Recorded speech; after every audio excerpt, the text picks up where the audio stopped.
"Sorry, we don't accept credit cards," said the woman behind the counter at the courthouse clerk's office. The portly woman tapped a pudgy finger against the glass barrier that separated the county workers behind the counter from the public, alerting us to a small sign stuck to the glass that did clearly state that credit cards weren't an acceptable form of payment at the courthouse. Uncle James returned his credit card to his wallet, which he flipped open to check if he had enough cash to cover the $65 fee required to file the form. "All I've got is a 20, he said. "Honey, can you check your purse?" Aunt Lydia lifted her faux leather purse onto the granite countertop before unzipping it. $65 was such a small fee for something so life-changing. I really hoped my aunt had enough cash on hand to cover the remaining $45. We lived all the way on the opposite side of the county from the courthouse. I didn't want to have to come back another day. My aunt discovered a wad of bills in her purse, sifting through them until she had the right amount. She slid the money to the clerk through a small gap beneath the glass divider. The woman flipped through the bills, counting them out loud as they smacked against the counter.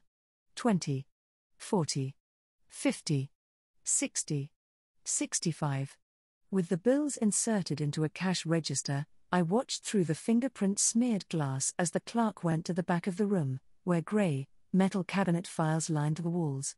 She pulled open a couple of creaky drawers before at last finding the form we were requesting, sliding it underneath the glass to my aunt, who handed the single sheet of cream-colored paper to me.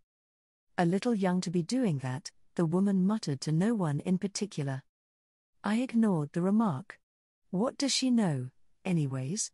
The title of the form was listed on the top left side of the paper in a blocky typeface, "Request for name change." I grabbed a pen from the jar on the counter, removed the cap, and filled out the first few spots in blue ink with relative ease, listing today's date, my address, and my birth name. I paused and took a deep breath as I reached the end of the form.